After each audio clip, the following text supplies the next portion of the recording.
Dan aku benar-benar sendirian teman-teman. Gak ada siapa-siapa. Lihat. Sepi banget. Horor.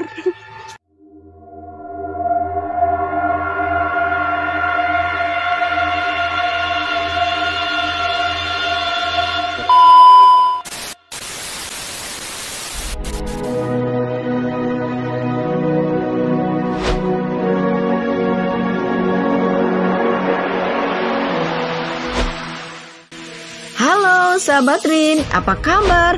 Welcome back to my channel Rinda Kece, channel yang membangun semangat dan inspirasi. Kita kembali lagi ke Serang, Banten ya teman-teman. Tepatnya masih berada di Benteng Spellwith. Karena masih banyak bagian benteng ini yang perlu kita ketahui. Namun sebelumnya jangan lupa like, komen, dan subscribe. Juga aktifkan lonceng notifikasi agar kalian tidak ketinggalan video terbaru dari aku.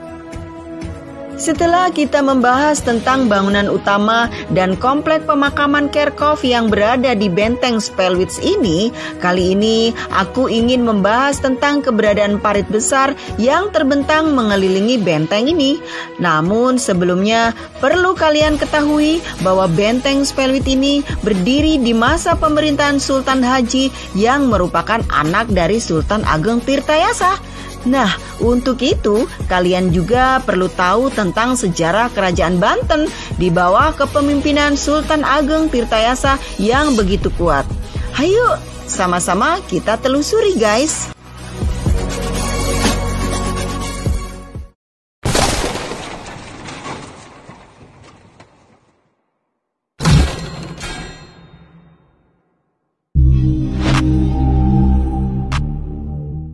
Perjuangan Sultan Ageng Tirtayasa melawan Belanda pada masa pemerintahannya, Sultan Ageng Tirtayasa dalam memimpin Kesultanan Banten dikenal gigih melawan VOC. Ia memimpin banyak gerakan rakyat melawan kolonial Belanda yang seringkali melakukan monopoli perdagangan. Tindakan VOC memonopoli perdagangan dan memblokade pelabuhan memang membuat Kesultanan Banten menderita kerugian. Pada tahun 1655, Sultan Ageng Tirtayasa juga menolak membuat kesepakatan dengan VOC karena ingin mempertahankan status Banten sebagai pelabuhan terbuka. Biografi Sultan Ageng Tirtayasa. Ia mendapat nama Sultan Ageng Tirtayasa setelah ia mendirikan istana baru di Dusun Tirtayasa yang terletak di Kabupaten Serang setelah berselisih dengan Sultan Haji.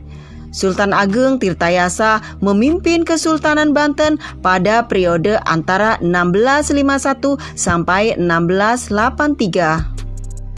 Adu domba. Ya, adu domba menjadi pilihan taktik yang digunakan VOC Belanda untuk memecah kerajaan Banten. Taktik itu dijalankan Belanda saat kerajaan Banten di bawah pimpinan Sultan Ageng Tirtayasa memiliki armada perang yang kuat. Pada tahun 1680 terjadilah perebutan kekuasaan di internal kerajaan. Sultan Ageng Tirtayasa terlibat perebutan kekuasaan dengan putranya bernama Sultan Haji. Perselisihan antara ayah dan anak ini dimanfaatkan oleh VOC dengan memberikan dukungan kepada Sultan Haji. Perang pun tidak dapat dihindarkan lagi. Dalam memperkuat posisinya, Sultan Haji mengirimkan 2 orang duta untuk menghadap Raja Inggris di London pada tahun 1682. Hal ini bertujuan agar Sultan Haji mendapatkan dukungan dan bantuan persenjataan. Dan perang tak seimbang antara ayah dan anak pun tak terhindari. Sultan Ageng Tirtayasa pun terpaksa mundur dari istana dan melarikan diri ke Tirtayasa. Sejak itu, nama Sultan Ageng dikenal dengan Sultan Ageng Tirtayasa. Tetapi pada 28 Desember 1682 dikisahkan bahwa wilayah Tirtayasa berhasil dikuasai oleh Sultan Haji yang mendapat dukungan dari VOC. Hal ini membuat Sultan Ageng Tirtayasa beserta Pangeran Purbaya dan Syekh Yusuf dari Makassar memilih menyelamatkan diri ke arah selatan menuju pedalaman Sunda. Namun, pada 14 Maret 1683, Sultan Ageng Tirtayasa berhasil ditangkap dan ditahan di Batavia.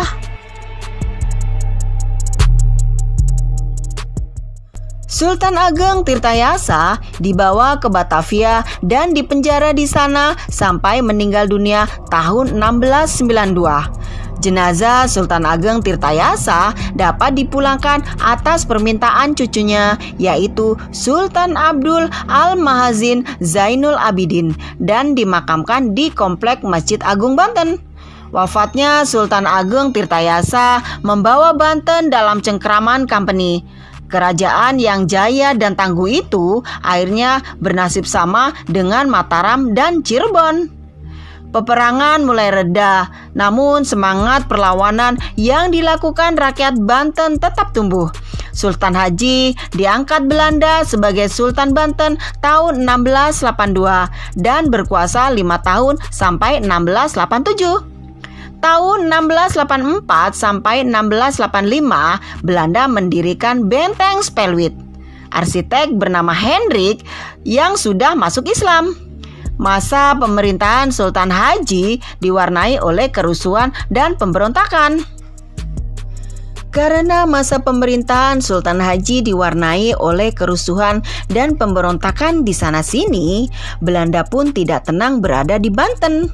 Banyak pedagang maupun patroli company yang terbunuh. Bahkan terjadi peristiwa kerusuhan yang mengakibatkan 2/3 bangunan di dalam kota habis terbakar. Demikian pula di lautan. Kapal VOC banyak dibajak oleh pembajak negara yang bermarkas di perairan Bojonegara. Berkuasanya Belanda di Banten serta kesewenangan dalam monopoli membuat Sultan Haji akhirnya menyesali perbuatan yang mengkhianati ayah, saudara, dan prajurit yang setia kepada Banten. Namun terlambat sudah, rakyat Banten pun tidak mengakui kekuasaannya. Ia akhirnya mangkat tahun 1687 karena jatuh sakit. Jenazah pun dimakamkan di pemakaman Sedakingkin. Nah ini nih teman, ini kuburannya nih.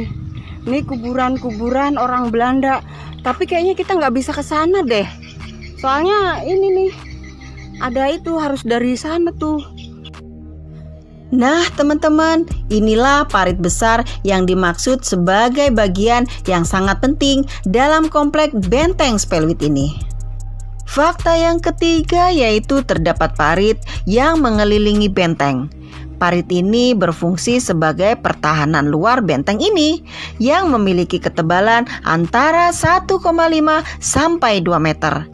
Hingga saat ini, parit masih ada dan bisa dinikmati karena turut mempercantik kemegahan Benteng Spelwiet ini. Jika Anda berkunjung, jangan mengotori dan membuang sampah sembarang di wilayah parit maupun di dalam benteng.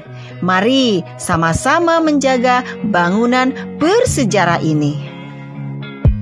Demikianlah penjelasan tentang sejarah kejayaan dan runtuhnya kerajaan Banten yang perkasa, juga parit besar di kawasan Benteng Spelwiet ini.